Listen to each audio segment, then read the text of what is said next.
Question number 5 की हमारे पास स्टेटमेंट है, the weather in Lahore was usually warm during the summer of 2024।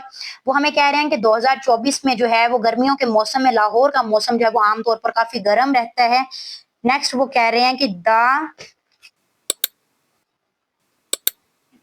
TV news reported temperature as high as 48 Celsius degree. TV news में जो है वो बताया गया है कि जो इसका टेम्परेचर रिकॉर्ड किया गया है वो हाई कितना था, तकरीबन 48 तक गया है। बाय यूजिंग द फॉर्मूला, आपने ये फॉर्मूला यूज करना है। वो हमारे पास क्या है कि Fahrenheit is equal to 9/5 degree plus 32।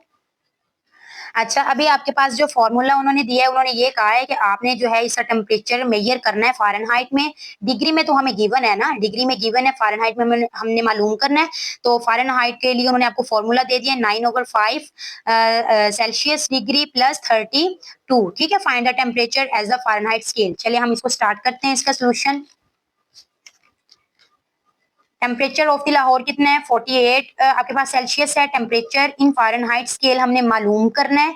Fahrenheit का हमारे पास फॉर्मूला है 9/5 सेल्सियस डिग्री प्लस 32। अब हम क्या करेंगे कि हम इधर ये जो सेल्सियस है उसकी हम इधर वैल्यू पुट कर देंगे, जो कि हमारे पास क्या है 48 है, तो हमने इधर 48 पुट कर दिया प्लस 32। अब हम क्या करेंगे कि 9 को 48 से मल्टीप्लाई करेंगे तो 432 आ जाएगा, ओवर में 5 ऐसे प्लस 32 ऐसे ही। हमने 432 को जब 5 पे डिवाइड किया तो आपके पास आ गया 86.4 और प्लस 32। ठीक है, अब 86.4 प्लस 32 जब किया तो आपके पास आंसर आ गया है कि 118.4 फ़ारेनहाइट। तो ये हमने इसको जो है क्वेश्चन अपना हमारा जो है ये हल हो गया। ठीक है, इसके बाद हम नेक्स्ट क्वेश्चन पे आते हैं। नेक्स्ट क्वेश्चन है हमारे पास, the sum of the age of the father and the son is 72 years. उन्होंने कहा है कि अगर बेटे की और बाप की उम्र को प्लस किया जाए तो आपके पास आंसर कितना आता है 72 ईयर्स, 72 साल आते हैं। 6 ईयर्स अगो, 6 साल पहले, the father's age was 2 time the age of the son. उन्होंने कहा कि 6 साल पहले जो बाप की उम्र थी वो बेटे से दुगनी थी। But was son's age 6 years ago. अब हमने फाइंड आउट करना है कि उस वक्त उसके बेटे की उम्र क्या थी जब उसके बाप की उम्र डबल थी। चलिए अब हम देखते हैं इसको भी। हमने लिखा सोल्यूशन, सपोज किया कि एज ऑफ द सन हम ले रहे हैं x ईयर और एज ऑफ द फादर हम ले रहे हैं y ईयर। ठीक है, according to given first condition हमारे पास क्या थी कि the sum of the son age और फादर एज वो इक्वल होगा आपके पास 72 के। ये सन की एज है, ये फादर की एज है, दोनों को प्लस करें तो आपके पास 72 आ जाएगा। अब अगली कंडीशन है बिफोर 6 ईयर्स, 6 साल पहले, एज ऑफ द सन कितनी होगी, मतलब हम जो अब की उसकी एज है उसमें से हम क्या करेंगे कि हम 6 को माइनस कर देंगे और एज ऑफ द फादर अब की जो एज है उसमें से हम 6 साल उसके निकाल देंगे, क्योंकि भाई हमने 6 साल पीछे जाना है ना, तो इसलिए हमने दोनों में से जो है वो 6 ईयर्स जो है वो माइनस कर दिए। According to given second condition हमारे पास जो है क्या थी कि आपके पास जो है उसकी फादर की एज जो है वो क्या है, आपके पास फादर की एज डबल है किसकी, सन की एज से। सही है, ये फादर की एज है और ये उसकी आपके पास जो है उसके सन की एज है। अब हम देखते हैं, 2 को हमने मल्टीप्लाई किया x से, 2x, 2 को 6 से किया तो 12 आ गया, is equal to y minus 6 आ गया। 2x हमने इधर ही छोड़ा, y को हम इधर ले आए अपने वेरिएबल को, ये -12 इधर था, इधर आके ये प्लस हो गया, तो प्लस 12 माइनस 6 हो गया। 2x माइनस y ऐसे ही आ गया, प्लस माइनस -12 में से हमने 6 निकाले तो हमारे पास 6 आ गया। ये हमारे पास सेकंड इक्वेशन आ गई है। फर्स्ट इक्वेशन हमारे पास ये थी x plus y is equal to 72, ये था हमारे पास, और ये हमारे पास इसकी सेकंड इक्वेशन आ गई। अब हम क्या करते हैं, ऐड करते हैं इक्वेशन 1 और इक्वेशन 2 को।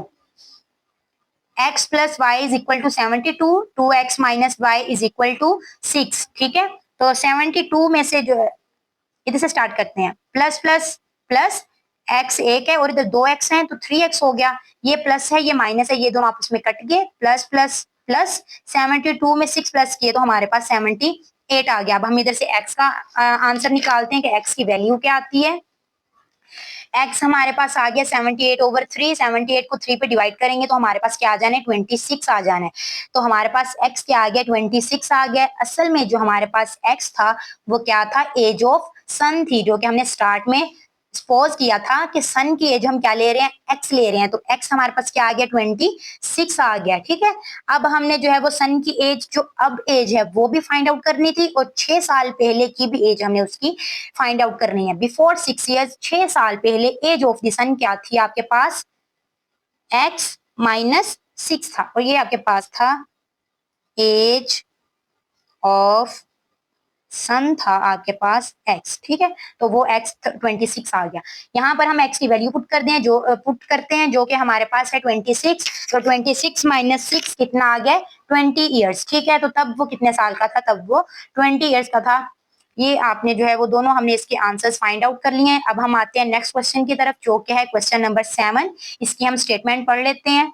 स्टेटमेंट में वो कहते हैं कि Mirha bought a toy for रेस 1500 and sold for is 1520. What was her profit percentage? उन्होंने कहा कि मिरहा ने एक खिलौना खरीदा 1500 में, फिर उसने उसको 1520 रुपए में बेच दिया। अब आप बताएं कि इसकी प्रॉफिट परसेंटेज क्या होगी।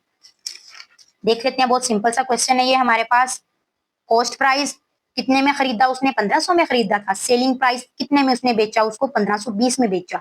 फॉर्मूला हमने पढ़ा है प्रॉफिट का, profit is equal to selling price minus cost price. तो सेलिंग प्राइस 1520 है माइनस कॉस्ट प्राइस 1500 है। 1520 में से हमने 1500 निकाला तो आपके पास 20 आ गया। तो आपके पास प्रॉफिट कितना हो गया है मिरहा को, 20 का हो गया। अब प्रॉफिट परसेंटेज का फॉर्मूला देख लेते हैं। Profit percentage is equal to profit over cost price multiply by 100 और इनटू परसेंट। अब हमें इसमें जो है वो वैल्यूज पुट कर लेते हैं अपनी।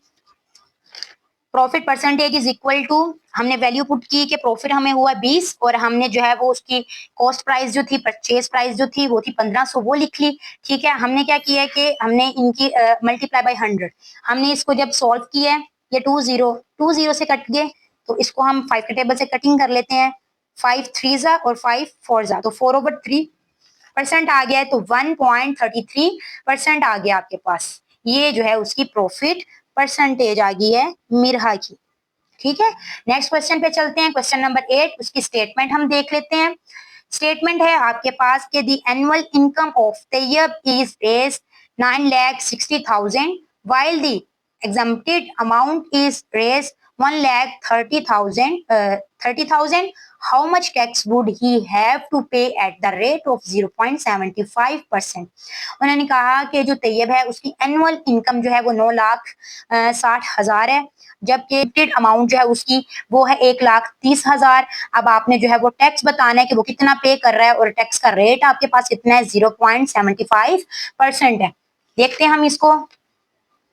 सोल्यूशन हमने लिखा, उसके बाद हम नेक्स्ट देखते हैं कि एनुअल इनकम ऑफ तैयब कितनी है। हमारे पास 9,60,000 है। एग्जम्प्टेड अमाउंट उसकी कितनी है, 1,30,000 है। टैक्स अमाउंट कितनी आएगी, कि हमने क्या करना है, हमने एनुअल में से जो है उसकी जो ये एग्जम्प्टेड मतलब जो उसको कीमतें छूट होती है उसको हमने माइनस कर देना है। इसमें से हमने जब इसको माइनस किया तो आपके पास आ गया 8,30,000 आ गया। ठीक है, रेट ऑफ इनकम टैक्स आपको दिया हुआ है उन्होंने कि 0.75% है। अमाउंट ऑफ टैक्स आपके पास क्या आ जाएगा कि फाइंड, हमने यही करना है कि amount of tax find out करें। तो अमाउंट ऑफ टैक्स किसके इक्वल होगा, कि हमने जो है वो टैक्स अमाउंट को मल्टीप्लाई कर देना है rate of the income tax से। मल्टीप्लाई जब हमने उसको किया तो हमने परसेंटेज का जो है वो इधर सॉरी हमने क्या किया, हमने इसका पॉइंट खत्म किया और उसकी जगह हमने इधर 100 लगाया, और परसेंटेज का भी हमने 100 लगाया, क्योंकि परसेंटेज हमारे पास इक्वल ही किसके होती है, 1/100 के इक्वल होती है। ठीक है, सो इधर से जो है वो आप इधर से इसकी कटिंग कर लें। ये 2 0 इन 2 0 से कट गए, ये 2 0 इन 2 0 से कट गए। फिर आपने क्या किया है कि 83 को मल्टीप्लाई किया है 75 से, तो आपके पास ये आ गया है 6,225 रुपए जो है वो उसकी अमाउंट ऑफ टैक्स होगी।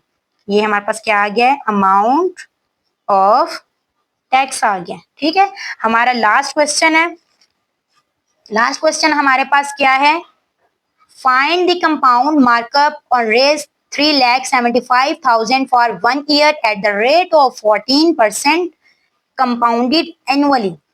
कंपाउंड मार्कअप जो है वो आपके पास, हमने कंपाउंड मार्कअप फाइंड आउट करना है। ठीक है, हमारे पास जो है उसकी अमाउंट कितनी है, प्रिंसिपल कितना है, वो आपके पास है 3,75,000 है। ठीक है, eight the rate of the 14%, तो जो आपके पास रेट है वो कितना है, 14% है। ये अब हम देख लेते हैं अपना क्वेश्चन। प्रिंसिपल उसका कितना है हमारे पास वो लिखा, टाइम हमारे पास कितना है 1 ईयर है, ठीक है। टाइम जो ड्यूरेशन है वो ईयर में ही शो होता है, वो बता देंगे आपको कि 2 है 3 है, तो 2 3 कुछ भी बताएं तो उसके साथ आपने ईयर खुद लगा लेना, ठीक है। Rate of the compounded markup आपके पास कितना है 14% है। कंपाउंड मार्कअप का आपके पास फॉर्मूला है P इंटू 1 प्लस आर, और आपके पास है ये T माइनस P, ठीक है। तो R आपके पास क्या है, इसका रेट है, ठीक है। चलिए अब हम करते हैं इसको स्टार्ट। फॉर्मूला है हमारे पास, हमने P प्रिंसिपल अमाउंट अपनी लिखी, 1 लिखा, ये हमारे पास R जो है, R हमारे पास क्या है, ये उसका रेट चल रहा है जो कि 14% था आपके पास, ठीक है।